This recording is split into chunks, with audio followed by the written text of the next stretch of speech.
హోంమంత్రి వంగలపూడి అనిత కామెంట్స్. స్వర్ణాంధ్ర 2047తో ప్రపంచ దేశంలో భారతదేశం అగ్రగామిగా అభివృద్ధి చెందింది. 2024-29 వరకు గ్రామ స్థాయి నుండి రాష్ట్ర స్థాయి వరకు యాక్షన్ ప్లాన్ సిద్ధం చేస్తున్నాం. హోంమంత్రి వంగలపూడి అనిత కామెంట్స్. స్వర్ణాంధ్ర 2047తో ప్రపంచ దేశాల్లో భారతదేశం అగ్రగామిగా అభివృద్ధి చెందాలి. 2024-2029 వరకు గ్రామ స్థాయి నుండి రాష్ట్ర స్థాయి వరకు యాక్షన్ ప్లాన్ సిద్ధం చేస్తున్నాం. వృద్ధి రేటు పెరిగేలా ప్రణాళికతో ముందుకు వెళ్తున్నాం. గత 5 సంవత్సరాలుగా అన్ని రంగాలను నిర్వీర్యం చేశారు. అన్ని వర్గాల ప్రజలు ఇబ్బంది పడ్డారు. అనకాపల్లి జిల్లా అన్ని విధాలుగా అభివృద్ధి చెందడానికి అవకాశాలున్నాయి. 73 కిలోమీటర్ల తీర ప్రాంతం ఉంది. పర్యాటక, వ్యవసాయం, పారిశ్రామిక రంగాలతో జిల్లా మరింత అభివృద్ధి చెందుతుంది. పాఠశాలలో మౌలిక వసతులు కల్పిస్తున్నాం. ఈ రోజు వచ్చిన అవుట్పుట్ ఏదైతే ఉందో దాని మినిట్స్ అన్ని కూడా ఏ మండలం వైజ్ గా ఒక యాక్షన్ ప్లాన్ అనేది రెడీ చేశారు. 34 మండలాలకి అన్ని మండలాలకి కూడా యాక్షన్ ప్లాన్ రెడీ చేశారు. ఈ యాక్షన్ ప్లాన్ ఆ కాన్స్టిట్యుయెన్సీ ఎమ్మెల్యేస్ కి అక్కడ ఉన్న పబ్లిక్ రిప్రజెంటేటివ్స్ కి ఇస్తే అక్కడ వాళ్ళు ఇంకా దానికి ఏదైనా యాడ్ చేయటమా లేకపోతే ఇంకా ఇంప్లిమెంటేషన్స్ ఏదైనా చేయాలి అనుకుంటే కనుక మళ్ళీ ఇంకొక మీటింగ్ ఏర్పాటు చేసుకొని ఫర్దర్ గా లాస్ట్ అండ్ ఫైనల్ రిపోర్ట్ ని గవర్నమెంట్ కి సబ్మిట్ చేయడానికి కూడా మేము ఈరోజు రిక్వెస్ట్ చేసుకోవడం జరిగింది. దానికి కలెక్టర్ గారు కూడా యాక్సెప్ట్ చేయడం జరిగింది. దానికి ప్రత్యేకంగా ధన్యవాదాలు. ఎందుకంటే ఈరోజు ప్రతి సెక్టార్లోని కూడా మనం ఆలోచించుకుంటే ఇంతవరకు లాస్ట్ 5 సంవత్సరాల కాలంలోని కూడా ప్రతి సెక్టార్ కూడా నిజంగా చెప్పాలంటే నిర్వీర్యం అయిపోయింది. అగ్రికల్చర్ సెక్టార్ దగ్గర నుంచి ఇందాక నేను మీటింగ్ లో కూర్చుంటే ఈ ఫిషరీస్ డిపార్ట్మెంట్ కి సంబంధించి ప్రాన్ కల్చర్ సంబంధించి వాళ్ళైతే బయటకు వచ్చి ఆక్వా కల్చర్ అయితే గగ్గోలు పెడుతున్నారు. అంటే చాలా ప్రాబ్లమ్స్ ఫేస్ చేసాం. మళ్ళీ మేము ఆ ప్రాబ్లమ్స్ ఫేస్ చేయకుండా ఉండాలి, మీరు మాకు సపోర్ట్ చేయండి, డెఫినెట్గా మేము కూడా సపోర్ట్ చేస్తామని చెప్పి వాళ్ళందరూ కూడా వచ్చి మాకు అందరికీ చెప్పే పరిస్థితి కూడా కనిపిస్తాం. చంద్రబాబు నాయుడు గారు చెప్పినట్టుగా పెన్షన్లు 4,000 రూపాయల పెన్షన్లు ఇంటింటికి తీసుకెళ్ళేస్తున్నాం. నీకు మళ్ళీ వాలంటీర్లు ఇవ్వద్దన్నాం కదా అని రోడ్డు మీద వదిలేలా. సెక్రటేరియట్ స్టాఫ్ తీసుకుంటున్నాము. 1వ తారీఖు కల్లా 1వ తారీఖు ఆదివారం వస్తే ముందు రోజైనా పెన్షన్ ఇచ్చే కార్యక్రమాన్ని శ్రీకారం చుట్టాం. చెప్పింది చెప్పినట్టుగానే అన్నా క్యాంటీన్ ఓపెన్ చేసాం. చెప్పింది చెప్పినట్టుగానే ఇసుక విధానాన్ని ప్రవేశపెట్టాం. ప్రతి ఒక్కటి కూడా ల్యాండ్ టైటిలింగ్ యాక్ట్ రద్దు చేసుకున్నాం.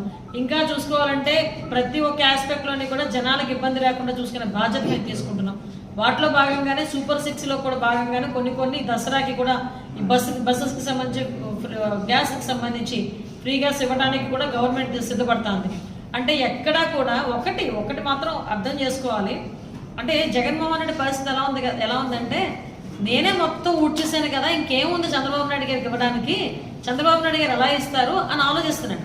కానీ అక్కడ ఉన్నది జగన్మోహన్ రెడ్డి కాదు, అక్కడ ఉన్నది చంద్రబాబు నాయుడు గారు. కాబట్టి చంద్రబాబు నాయుడు గారికి సంపద సృష్టించడం తెలుసు, ప్రజల్ని కాపాడడం తెలుసు. కాబట్టి ఇచ్చిన హామీలను నెరవేర్చే దిశగా చంద్రబాబు నాయుడు గారు డెఫినెట్గా ముందుకెళ్తారు. మీరు కంగారు పడిపోవాల్సిన అవసరం లేదు.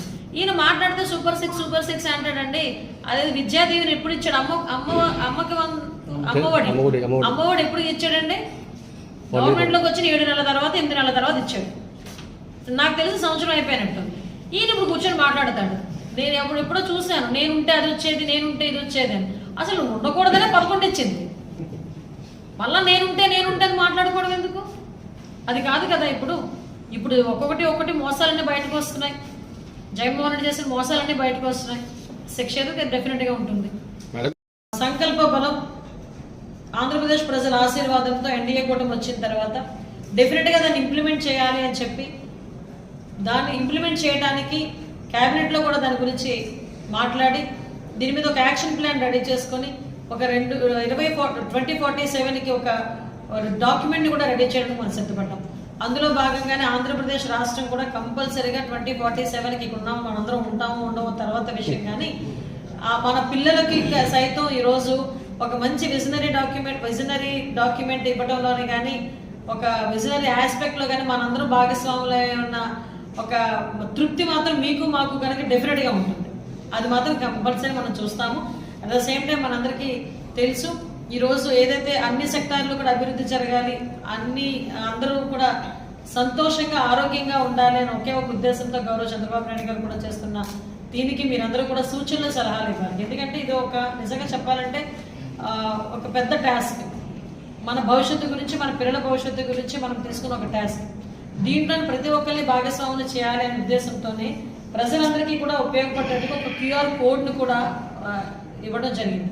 ఈ క్యూఆర్ కోడ్ కనుక ఓపెన్ చేస్తే ఎవరైనా ఈ విజన్ 2047కి కానీ ఈ విజన్ 2429కి కానీ ఏదైనా మన సూచనలు సలహాలు ఇవ్వాలనుకుంటే ప్రజల్ని కూడా భాగస్వాములను చేసి ఈ విజన్ డాక్యుమెంట్ రెడీ చేయడానికి గౌరవ చంద్రబాబు నాయుడు గారు ఉన్నారు.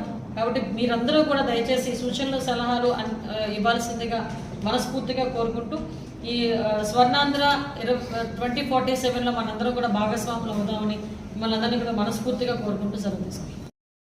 గౌరవ ముఖ్యమంత్రి గారు చంద్రబాబు నాయుడు గారి ఆదేశాల మేరకు స్వర్ణాంధ్ర 2047 ఇంప్లిమెంటేషన్స్కి కూడా ఏ రకంగా మనం ప్రణాళిక సిద్ధం చేసుకోవాలని చెప్పి గ్రామ స్థాయి నుంచి మండల స్థాయి నుంచి కాన్స్టిట్యున్సీ లెవెల్ నుంచి జిల్లా స్థాయి నుంచి రాష్ట్ర స్థాయి వరకు కూడా ఒక ప్రణాళికను సిద్ధం చేసి స్వర్ణాంధ్ర 2047 ఒక ప్రణాళికను సిద్ధం చేసుకోవడానికి ప్రతి ఒక్కరు కూడా ముందుకు రావాలని ప్రజల భాగస్వామ్యంతో మన ఆంధ్రప్రదేశ్ రాష్ట్రాన్ని దేశంలోనే కాదు ప్రపంచంలోనే అగ్రగామి రాష్ట్రంగా ఉంచడానికి ప్రణాళిక సిద్ధం చేయమని చెప్పి గౌరవ ముఖ్యమంత్రి గారు ఆదేశాలు ఇవ్వడం జరిగింది.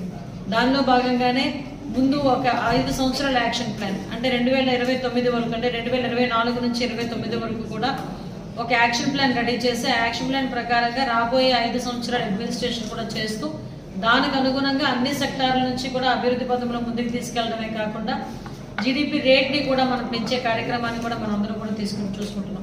దానిలో భాగంగానే ఈరోజు కలెక్టర్ స్థాయిలో ఈరోజు జిల్లా స్థాయిలో కలెక్టర్ గారి నేతృత్వంలో ఈరోజు ఒక మీటింగ్ కూడా ఏర్పాటు చేయడం జరిగింది. ఈ మీటింగ్కి ముందు మనందరికీ తెలుసు గ్రామ స్థాయి నుంచి కూడా ప్రతి ఒక్కరు కూడా గ్రామంలో ఏ గ్రామంలో పండే పంటలు ఏంటి, అక్కడ అగ్రికల్చర్ సెక్టార్ ఎలా ఉంది, ఇండస్ట్రియల్ సెక్టార్ ఎలా ఉంది, సర్వీసెస్ సెక్టార్ ఎలా ఉన్నాయి, దాన్ని ఇంకా ఇంప్లిమెంట్ ఎలా చేయాలి, 5 సంవత్సరాల్లో ఎంతవరకు టార్గెట్ పెట్టుకోవాలి, ఈ టార్గెట్ ఎలా ఫుల్ఫిల్ చేయాలి, ఈ టార్గెట్ ఫుల్ఫిల్ చేయాలంటే ఎంత బడ్జెట్ అవుతుంది, ఎటువంటి ఇన్ఫ్రాస్ట్రక్చర్ అక్కడ మనం అకామిడేట్ చేయాలి, ఈ విషయంలోని అన్ని డిపార్ట్మెంట్ల నుంచి కూడా సమగ్రమైన నివేదికలు అయితే తెప్పించుకొని ఈరోజు కలెక్టర్ గారు ఒక మీటింగ్ ఏర్పాటు చేసుకొని ఆ మీటింగ్లోని ప్రతి ఒక్కరు కూడా దీన్ని ఇంప్లిమెంట్ చేయాలి అని చెప్పి ఒక తీర్మానాన్ని తీసుకున్నాం.